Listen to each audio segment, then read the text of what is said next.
అనుకుంటే you go and approach Tadepalli palace. నిన్న ఒక మిత్రుడు గుర్తొస్తుంది చంద్రిక గారు. ఈ మధ్యన ఒక 15-20 days బ్యాక్ మేము విజయవాడ వెళ్ళాం. విజయవాడ వెళ్తే నా ఫ్రెండ్ నా పక్కన కూర్చొని ఉన్నాడు. ఆ రోడ్లో వెళ్తున్నాం, తాడేపల్లి వాటి ముందు వెళ్తున్నాం. నేను అడిగిన ప్రశ్న ఏంటంటే, ఎందుకు ఇంత ఈయన ఒక 20 అడుగులు హైట్ కట్టుకున్నాడు, కొట్లాగా అన్నాడు అంటే, అర్రే నీకు అర్థం కాలేదా, అతనికి అది హ్యాప్చిమేట్. 16 నెలలు జైల్లో గోడలు ఎట్లుంటాయి, హైట్గా ఉంటాయి. అట్లాగే ఇప్పుడు కూడా ఈయన దాని జైలు లాగానే భావించి ఒక 20 అడుగులు హైట్ కట్టుకున్నాడు. ఆ వాతావరణం నుంచి బయట రావడానికి అతను ఇష్టపడటం లేదు, జైలు వాతావరణం నుంచి. కాబట్టి ఇల్లే జైలు మర్చుకున్నాడు. నీకు ఇంకా అర్థం కాకపోతే ఏం చేయమంటావు అన్నాడు. అది విన్న తర్వాత నా బుర్ర షాక్. నిజమేనేమో, అది సెక్యూరిటీ కోసం కట్టిన ఇల్లు కాదు అది. ఆయన జైల్లో ఉండి ఉండి ఉండి ఒక 20 నెలలు, 16 నెలలు, 18 నెలలు ఉండి ఆ వాతావరణమే కోరుకున్నాడు. అందుకోసమే చుట్టూ మొత్తం ఇల్లంతా కూడా ఒక 30 అడుగులు 40 అడుగులు గోడలు లేపుకున్నాడు. గోడలు, ఆ సెక్యూరిటీ ఇదంతా కూడా. అదర్వైజ్ అంత కొంప ఎందుకు ఎవడికి కూడా? భారత ప్రధానమంత్రికి లేదు, వేరే ఏ దేశంలో, ఈ దేశంలో ఉండేటటువంటి రాష్ట్ర ముఖ్యమంత్రికి లేదు, ప్రెసిడెంట్ ఆఫ్ ఇండియాకి లేదు, జట్ల సెక్యూరిటీ చంద్రబాబు నాయుడు గారికి లేదు. ఈయనకు మాత్రం 30-40 అడుగులు అవిధ్యమైన కోట అంటారు చూసారు. ఆ రకంగా ఈయన ఏంటంటే ఒక సైకోపాథటిక్ అయిపోయాడు. ఇందాక నిన్నేమో చెప్పినట్టు మా మంత్రి గారు చెప్పినట్టు ఉన్నారు, అమ్మ భారతమ్మ గారు డోస్ తగ్గినట్టుంది, డోస్ పెంచమని చెప్పి. మొన్న అంతకుముందు ఆయన ప్రభుత్వంలో ఉన్నప్పుడు విశాఖపట్నంలో కూడా కొంతమందిని తీసుకొని పోయి ఐపాక్ వాళ్ళని, వాళ్ళు ఇట్లా సరిగా ఏ రకంగా ఉంటారో మనకు తెలియదు, కానీ అక్కడికి వచ్చేసరికి అమెరికన్ బిజినెస్ మొగుళ్ళలాగా తయారు చేసేళ్ళని టైలు, వాళ్ళ సూట్లు, కోట్లు, బూట్లు అన్ని చేసుకొని వాళ్ళని విశాఖపట్నంలో అగ్రిమెంట్లు చేశారు. మీరన్నట్టు అదర్ పార్టీ టీం ఉంటది కదా, వాళ్ళు ఏం చేశారు, ఏ టెక్నాలజీతో వీళ్ళు ఎవరు అంటే అంతా ఏపాక్ టీం వాళ్ళే.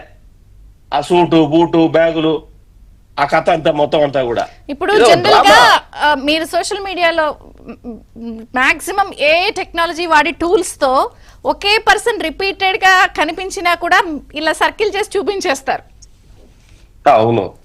ఇప్పుడు నిజంగా ఈ ఎత్తుకున్న మనుషుల దగ్గర చుట్టుపక్కల మీరు చుట్టూరు చూడండి, 5-6 అన్నారు కదా, వాళ్ళందరినీ కూడా సర్కిల్ చేసి వచ్చేసినాయి మీమ్స్ కానీ పేజెస్ కానీ. ఇదే మనుషులు ఏంటో ఇంత రిపీటెడ్ గా ఉన్నారని.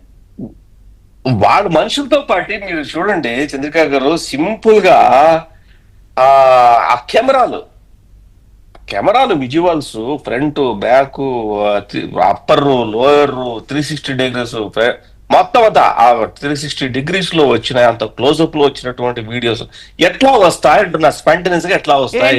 43 ఏళ్ల నుంచి ఉన్నారు, మీకు ఏం రాలేదు ఇలా? 5 సంవత్సరాలు అధికారంలో సంపాదించుకోలేదు సార్. సంవత్సరాల నుంచి పెద్ద 4 decades పార్టీ మీకు ఏం రాలేదు అబ్బాబ్బే సార్? అలా కాదు సార్, మాకు రావండి. ఎవరు సైకోలు ఇప్పుడు ఇక్కడ? మీరు మమ్మల్ని మాకు రాలేదంటారు. ఆ దరిద్రమైన విద్యలు మాకెందుకంటే బాబు, స్వచ్ఛంగా ప్రజల దగ్గరికి వెళ్తాం అంతే కదా. ఈ దరిద్రమైనటువంటి విద్యలు మాకెందుకు, ఈ డ్రామాలు ఎందుకు? ఎవరు ఆ పాపను ట్రోల్ చేస్తున్నారు? అరే వెదవల్ల, మీరే ట్రోల్ చేస్తున్నారని వాళ్ళ పేజెస్ నిండా మిమ్మల్ని అబ్యూజ్ చేస్తున్నారు కదా. అరే స్టూపిడ్ వెదవల్లారా, అసలు ఆ పాపను అక్కడ తీసుకురావటమే వెదవ పని. నిజంగా ఆ పాపకి మా జగన్మోహన్ రెడ్డిని చూడాలనుకుంటేనో, నిజంగా అమ్మఒడి మీదో ఇంకో దీని మీద రిప్రజెంట్ చేయాలనుకుంటే, that is not a forum. అది అక్కడికి ఆ పాపను తీసుకొచ్చే స్థలమే కాదు. మీరు చూడండి, మీరు పక్కన స్క్రీన్ లో బొమ్మను వేస్తూనే ఉన్నారు కదా, మొత్తం చుట్టూ నవ్వుతున్నారు, గట్టిగా నవ్వుతున్నారు. ఆ పాప మాత్రం ఏడుస్తుంది, ఈయన మాత్రం చేసి ఇట్లా పట్టుకోవాలి ఉన్నాడు, వచ్చే అన్నట్టు.